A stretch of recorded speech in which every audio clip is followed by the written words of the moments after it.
now give the floor to the representative of Pakistan. Thank you. Thank you, Mr. President.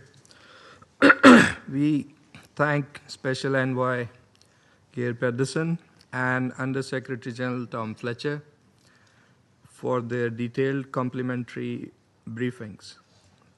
Their updates highlight the immense challenges that Syria faces today.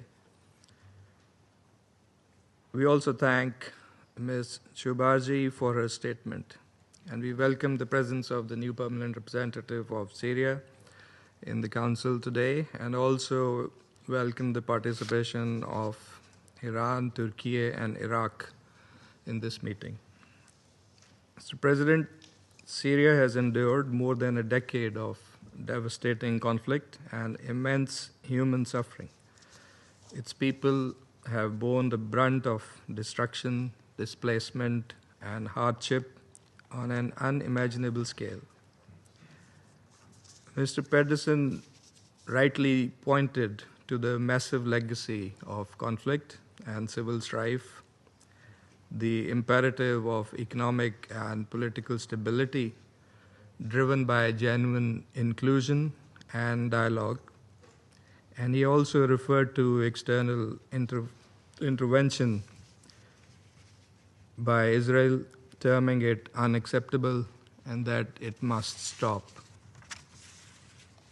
And in this council, we know very well how this issue of foreign interference intertwined with occupation has been a perennial problem and a key destabilizing factor that manifests itself across the situations in the Middle East. Mr. President, despite these challenges, the recent developments have provided a glimmer of hope for Syria. This opportunity must be seized, and the Council has a special responsibility here. We believe that the path ahead must be marked by political progress, economic recovery, security stabilization, and respect for Syria's sovereignty and territorial integrity. In this regard, first, it is essential that the political transition in Syria proceed in a smooth, credible, and inclusive manner. We note with optimism the parliamentary elections scheduled for this month. These elections should serve as a stepping stone toward broader national reconciliation. It is imperative that all political and social groups in Syria are meaningfully represented and allowed a genuine stake in shaping their country's future. Second, the lifting of multiple sanctions on Syria is a welcome development. Syria possesses a vibrant and talented population and diaspora. Its people are spirited and eager to contribute to national recovery. With the easing of restrictions, the conditions are ripe for investments in construction, technology, and other productive sectors. Such investments can serve as powerful engines for reconstruction, job creation, and economic revitalization, which are indispensable for durable peace. It is imperative that these opportunities are fully realized. Third, and related to the above, is the fact that Syria's stability is inseparable from the question of security, which remains twofold.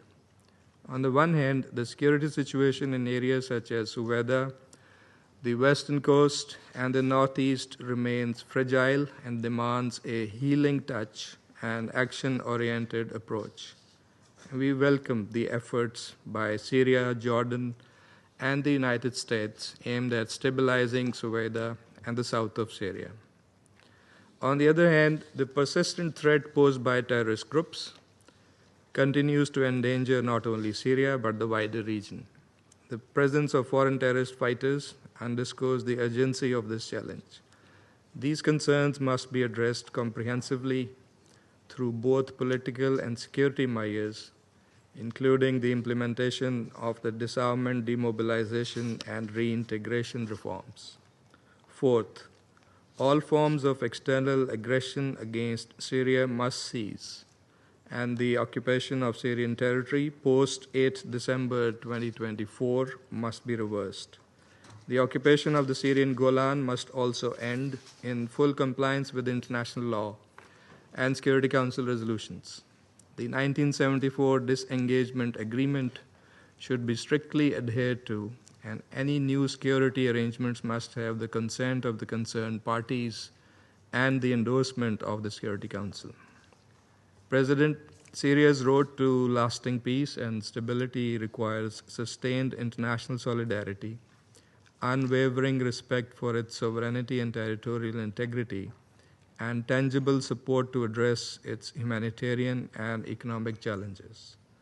Pakistan stands in full solidarity with the brotherly people of Syria, and we will continue to support all efforts aimed at consolidating a sovereign, unified, inclusive, peaceful, and prosperous Syria.